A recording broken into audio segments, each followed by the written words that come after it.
एक मिनट झा साहब, जरा पटेल साहब को जोड़ लेते हैं, बहुत देर से वो बैठे हुए हैं। अशोक जी नमस्कार। आपका जो पेट विषय है उसी से मिलता जुलता आज का डिबेट है हमारा।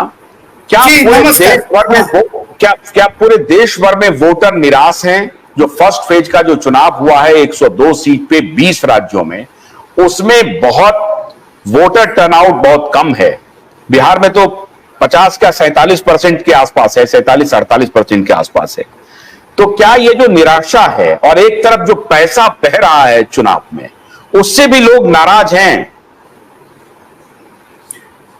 जी, ये जो निराशा की बात ये जो हमेशा से कही जाती है और ये कहा जाता है कि जो कुछ परसेंटेज लोग जो हैं वो हमेशा वोट देने के लिए वो कभी निकलते ही नहीं, उनके बारे में ये कहा जाता है कि दे आर इररिस्पॉन्सिबल पीपल, वो जिम्मेदार लोग नहीं हैं जो वोट देने जाते ही नहीं हैं।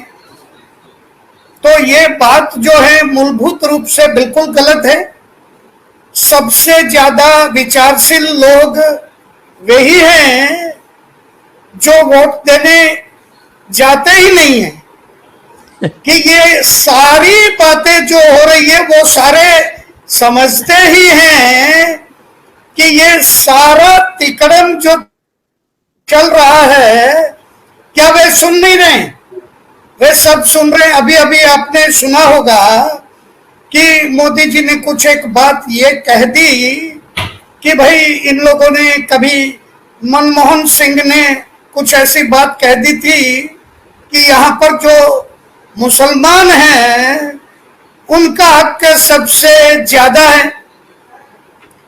और मोदी जी ने ये बात कह दी, देखिए अगर ये लोग चुन करके आ गए तो ये लोग तो वे लोग जो सबसे ज्यादा बच्चा पैदा करते हैं उनको ही ये सब कुछ दे देंगे ज्यादा से ज्यादा।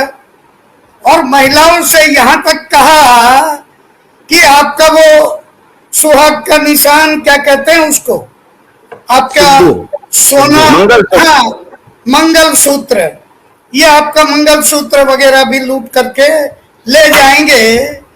तो देखिए, इस बात को करने से पहले मोदी जी ने कभी सोचा नहीं कि उनके माँ बाप कितने बच्चे पैदा किया करते थे हैं? वे खुद कितने भाई बहन हैं, मोदी जी खुद।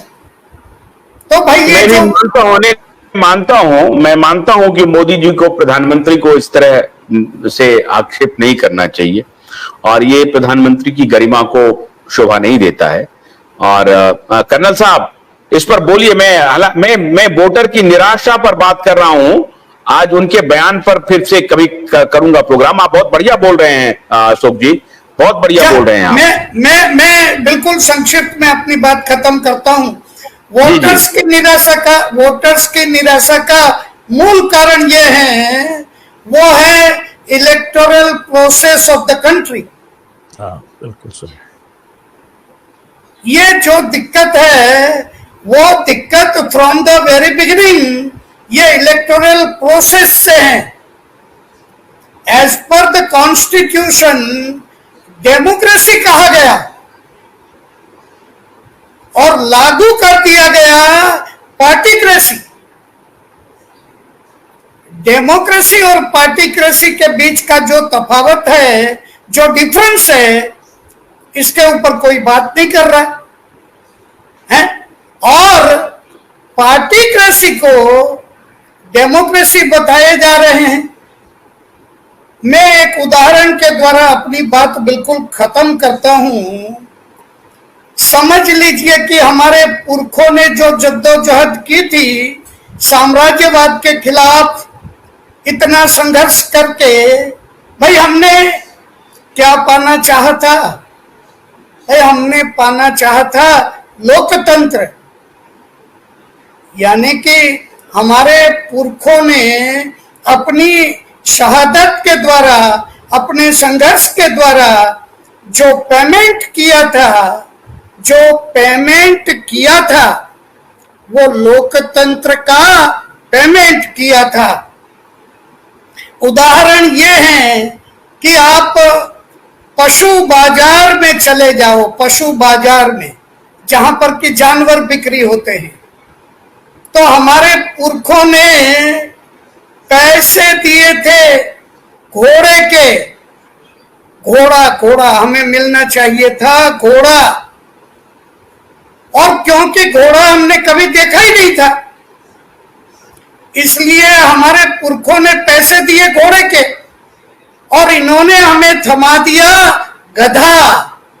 और अभी हम गधेशवारी कर रहे हैं, अभी हम गधेशवारी कर रहे हैं। और डिबेट हो रही है कि क्या बढ़िया घोड़ासवारी हो रही है। अरे भैया गधेशवारी हो रही है, आप क्यों घोड़ासवारी बोल रहे हो? मेरी बात खत्म हुई भाई, मेरी बात। बहुत बढ़िया। गन्ने की कड़ी बुनियाद, जिसे मराठी में खुडक्या और कुछ उत्तर भारत के क्षेत्रों में खुटकी भी कहा जाता है, उसे केवल भोलानाथ का 2-in-1 बैटरी ऑपरेटेड हार्वेस्टर कम ब्रश कटर आसानी से और बिना रुकावट के काट सकता है।